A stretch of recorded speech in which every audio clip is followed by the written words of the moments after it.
Hola a todos. Hoy exploraremos la escuela de Birmingham y el concepto de cultura del pobre, según los estudios culturales.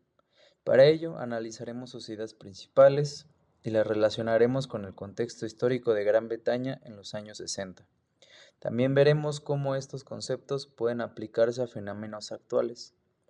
El documental también de los años 60, la década de los Beatles en Gran Bretaña, un país y un cambio, 1965 a 1966, nos ayudará a ilustrar cómo las clases trabajadoras resignificaron la cultura popular y tuvieron un proceso clave en los estudios culturales.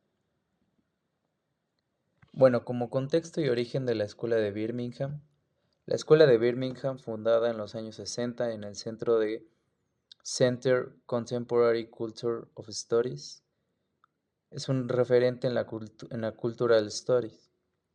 Sus principales exponentes como Richard Haggard, Stuart Hall y Raymond Williams analizaron la cultura popular desde una perspectiva crítica, enfocándose en la realidad entre cultura, poder y clases sociales.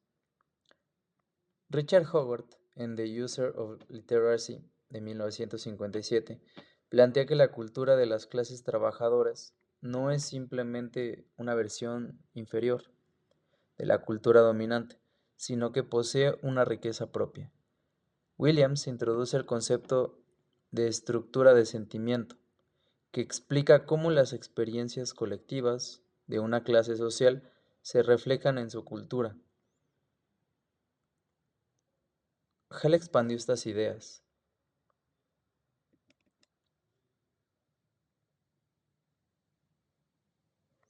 y él analizó la recepción de los medios por parte de las audiencias, destacando que no son pasivas, sino que son negociables y resignifican los mensajes que reciben.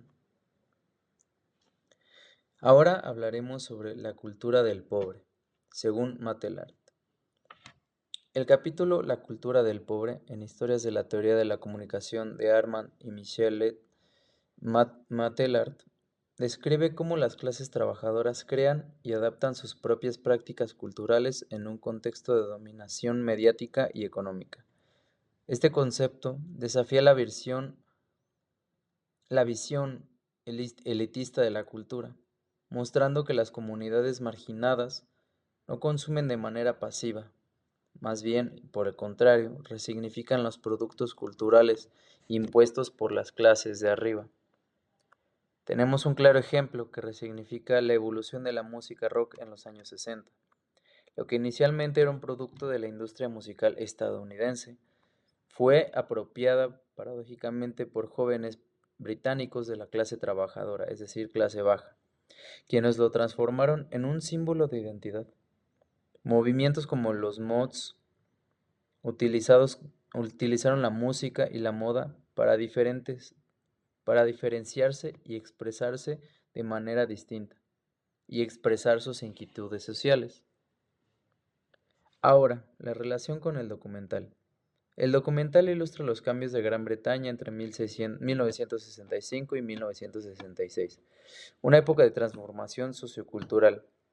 Durante este periodo, las clases trabajadoras encontraron una transformación en la música, la moda y los medios de comunicación, y esto fue una nueva forma de expresión y de resistencia. El Swinging London fue un fenómeno cultural donde los jóvenes obreros redefinieron la moda y el entretenimiento, desafiando la hegemonía cultural de la aristocracia británica.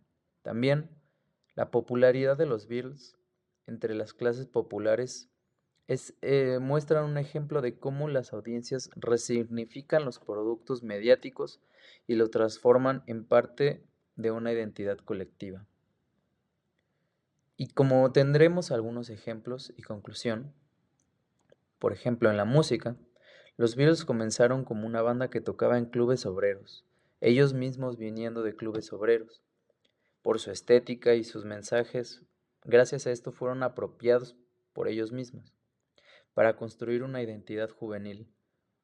Posteriormente, la industria musical intentó comercializar con su imagen, y vaya que lo lograron. Sin embargo, los fans lo redefinieron y le otorgaron un significado a lo largo de los años. Por otro lado, el auge de los mods y su estética desafiante fueron una forma resistencia a la que se proponía como moda en la cultura, frente a lo que ya como se ha comentado, la aristocracia británica. La ropa que se usaba, inspirada en estilos europeos de lujo, era reinterpretada para un contexto proletariado a lo largo de estos años. En los medios, la televisión y el cine empezaron a reflejar una nueva cultura juvenil. Tenemos el ejemplo de A Hard Day's Night de 1964. En la actualidad podemos ver cómo las plataformas como TikTok o Instagram cumplen una función bastante similar, permitiendo que sectores marginados reinterpreten los conceptos mediáticos según su propia experiencia. Para concluir, me gustaría decir que la cultura de pobre, como se ha dicho, la cultura del pobre, como se ha dicho, no es pasiva, sino que se reinterpreta y se le otorga otro significado impuesto por la industria cultural. La escuela de Birmingham nos ayuda a entender cómo las clases trabajadoras crean su propia identidad a partir de productos bastante mediáticos. Esta perspectiva sigue siendo relevante hoy en día para analizar cómo las redes sociales, el cine y la música continúan siendo espacios de lucha para la resignificación cultural. Muchas gracias por su atención. Espero verlos próximamente.